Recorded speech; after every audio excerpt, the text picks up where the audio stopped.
안녕하세요. 대전 강남한의원 이강한 원장입니다. 저번 영상에서 만성피로증후군의 원인에 대해 설명드렸는데요. 오늘은 만성피로증후군을 예방할 수 있는 방법과 평소 주의사항에 대해서 이야기해 보겠습니다. 저번 영상에서 말씀드렸듯이 만성피로증후군의 원인은 다양합니다.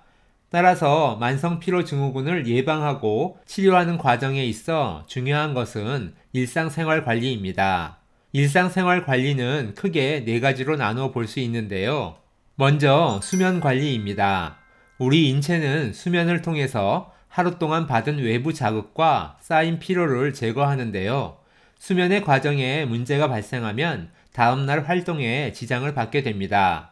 숙면을 취하기 위해서는 침구나 매트리스 등 주변 환경을 잘 점검해 보시는 것이 중요하고요. 수면 리듬도 매우 중요합니다. 수면 리듬을 일정하게 유지하기 위해 가급적 수면 시간은 규칙적으로 유지하시는 것이 좋습니다. 다만 사정상 늦게 잠들 경우 기상 시간은 일정하게 유지하고 다음날 잠자리에 드는 시간을 조금 빨리 하시는 것이 좋습니다. 두 번째는 식사 관리입니다. 식사는 영양소의 균형 잡힌 식단도 중요하지만 식사 시간을 일정하게 유지하는 것이 중요한데요. 식사 시간이 안정되어야 위장 기능이 좋아집니다. 그리고 식사량도 중요한데요. 과유불급이란 말처럼 약간은 배부르지 않게 조금 적게 드시는 것을 추천드립니다. 피할 식품으로는 알코올, 카페인, 니코틴 등 신경을 흥분시키는 성분은 피해 주시는 것이 좋습니다. 특히 카페인을 먹으면 잠을 못 자는 분들은 더더욱 카페인을 피해 주시는 것이 좋고, 불면증 때문에 자기 전 술을 드시는 경우 소량만 드시는 것이 좋습니다. 과도하게 드시다 보면 알코올 의존증이나 중독이 되기 쉽습니다. 세 번째는 운동 관리인데요. 운동은 우리 몸의 스트레스 해소와 관절의 유연성을 키워주는데 중요한 역할을 하는데요. 운동은 원칙적으로 유산소 운동이 좋습니다.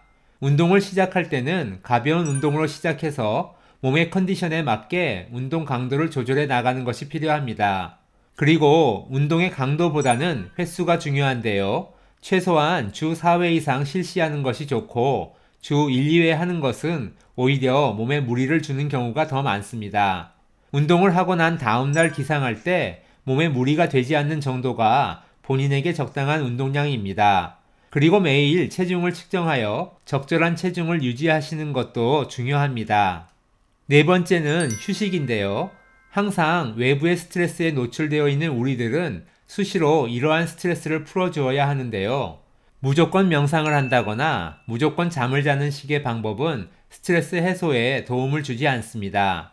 평소 정신적인 일을 많이 하는 분이라면 육체적인 활동을 통한 스트레스 해소를 하시는 것이 좋고, 육체적인 일을 많이 하는 분이라면 명상이라든지 호흡 등의 방법을 사용하여 몸의 긴장을 풀어주는 방법을 찾으시는 것이 좋습니다. 어떤 한 가지 방법이 좋다라기보다는 자신의 스트레스의 원인이 무엇인지 확인하고 그에 맞는 긴장 해소법을 찾아 스트레스를 풀어나가야 합니다. 오늘은 만성피로증후군 환자분들을 위한 일상생활에서 주의사항에 대해서 알아보았는데요. 만성피로증후군에 대해 궁금하신 점 있으시면 저희 대전 강남한의원 블로그나 유튜브 채널을 참고해 보시면 좋겠습니다.